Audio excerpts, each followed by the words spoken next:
So, quote number one. We are told no. We are unimportant. We are peripheral. Get a degree, get a job, get this, get that. And then you are a player. But you don't want to play in the game. You want to reclaim your mind and get it out of the hands of the cultural engineers who want to turn you into a half-baked moron consuming all this trash that's being manufactured out of the bones of a dying world. Quote number two. No, I'm going to break that one down real quick. I think that one's interesting.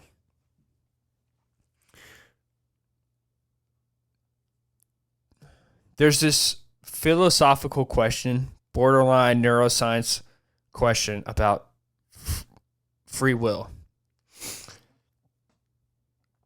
And I've fought with this concept many times, not with people, because it's a hard conversation to have with people, if they even want to have it. Otherwise, you just sound like an asshole. About free will.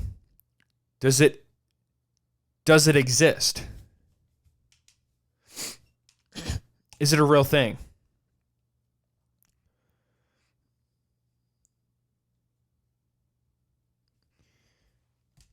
And it's one of those concepts where you want to believe it is. You want to believe it is. And your entire life, throughout high school, even into college, you're fed this notion that free will, you have the ability to do whatever you want. And the life that you live is derived from the choices you make. But I've always been very intrigued with this concept. This quote specifically, that first line, we're told no. We're told we're important. Get a degree, get a job, get this, get that. And then you're a player. Because I can relate to that. I didn't want to. I didn't want to attend university. But you're told no, you have to. You're an important person. You can go out and you can get these jobs.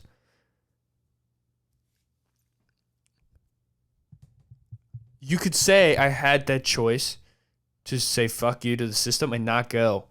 But the outside pressure is suffocating. You know? So you make this choice of going with the flow. So much so that you become a player, you fall into the system. You get a job, you get your degree,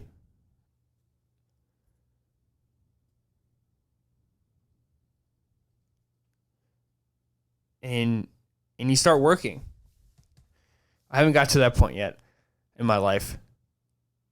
But in the back of your mind, it's suicide. It's self-suicide. Why? Why? Because you never wanted to play this game.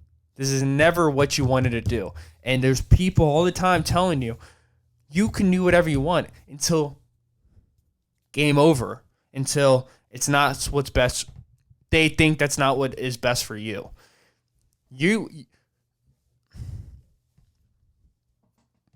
I just love this quote because it's the truth. We're told no. We're told yes.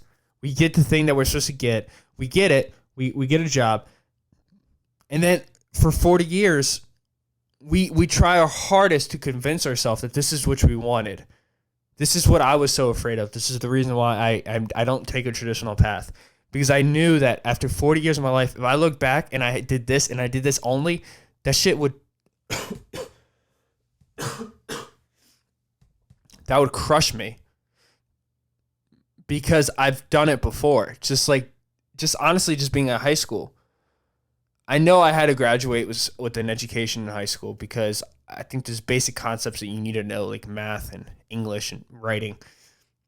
But I love this quote because it goes to show that you don't fall in that trap. Like, do not fall in that trap. If you don't want to do it, if you don't want to do college, you're going to have to deal with the constant pressure, not just college, this is anything. If you do not want to be a lawyer, your dad's a lawyer, your mom's a doctor. If you don't want to be a doctor, if you don't want to be a lawyer, they will push you into that direction. Why? You got to understand this too. I think it's important to understand that their perspective is it's what they know, and it's protected them, and it's been safe for them, and it's got them through life, you know? So you got to understand that. You got to accept that viewpoint, be like, oh, well, that makes sense. But if you truly believe you're an important person, don't do that. You know, you're going to have to fight and understand that people are going to look down upon you, but that's okay. You know, just do whatever it is that gets your rocks off. But don't be a bitch, though.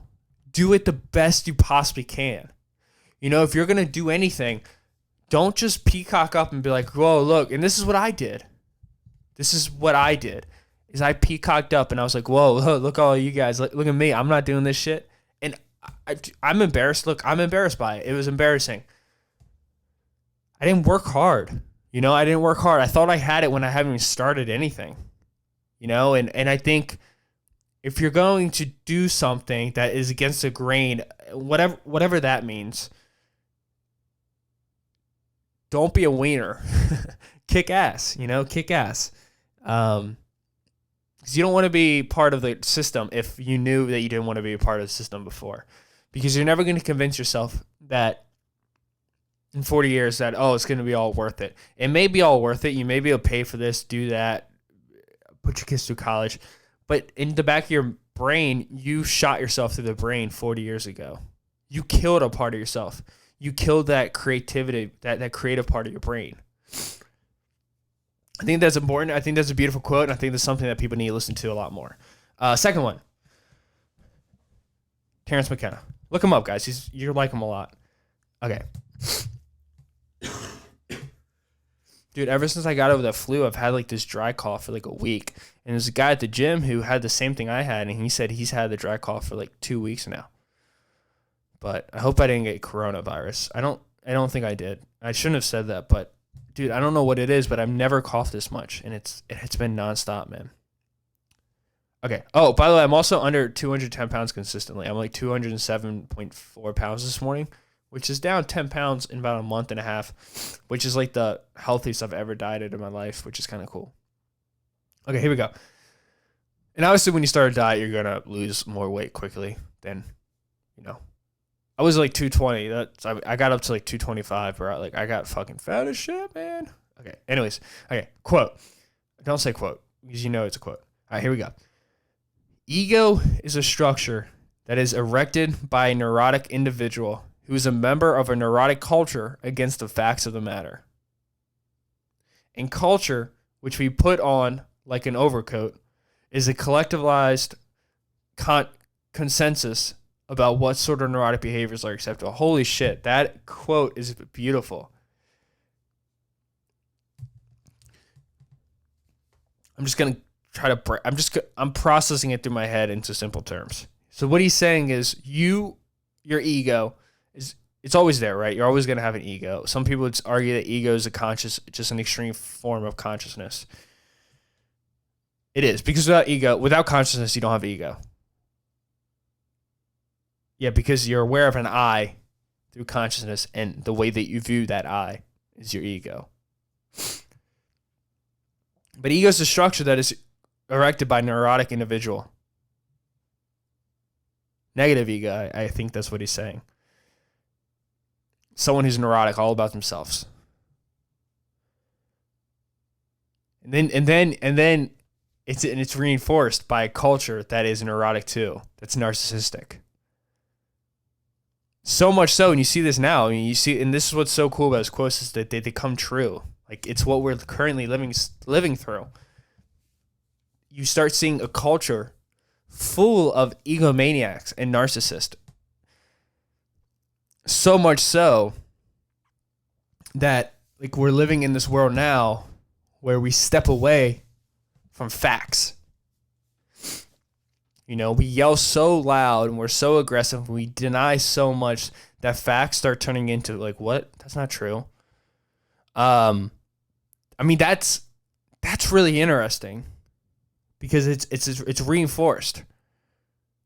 It's reinforced, and then you're outcast. People who do have information, like valid, factual information, science, is outcasted. They're shamed.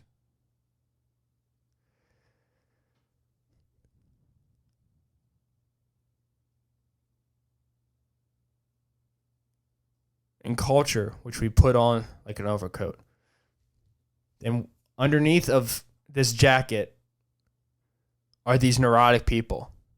This collective egotistical maniacs. And then we claim it to be culture. Because once you claim something's culture, you can't really say it's a negative or a positive thing, because you're infringing on freedoms. Different religions have cultures around them that are absurd. Absurd acts, like cutting the dick off of a baby, circumcision, that we just kind of accept. But we can use that as a shield for our narcissistic behaviors, which is what he's saying. And then that leads us to accept all these neurotic, narcissistic cultures, which are fake, which is covering up the anger and the ego-driven sickness that is enriched by most people. That's why if you're counterculture, you're scary. You know, if you're someone who's on the fringes, whatever that means, you're a mystery to people. People don't know what to do with you, man. People don't know how to deal with that shit. But I love those quotes, and I love Terrence McKenna. I think he was absolutely genius, and I had a conversation with someone at the gym about him. This guy says something. I've been talking to him a lot lately. He's a very smart guy. He thinks I'm very smart. He said something today to me. He's like, he said for 23, your hunger for intelligence is going to keep you alive a lot longer and a lot happier. And I heard that, and I was like, that's so interesting, because like I was saying at the beginning of the podcast, I don't feel intelligent. I feel stupid. But what I do love about learning and receiving information and translating it into your own words and trying to understand it, dumbing it down for my dumb brain, is it connects me with so many unique human beings. And if you don't see eye to eye on things, if you're smart and you're aware of more things going on around you, you can connect on certain points that you and that other person who may not have any other points of interest can connect on. I think it's a beautiful thing.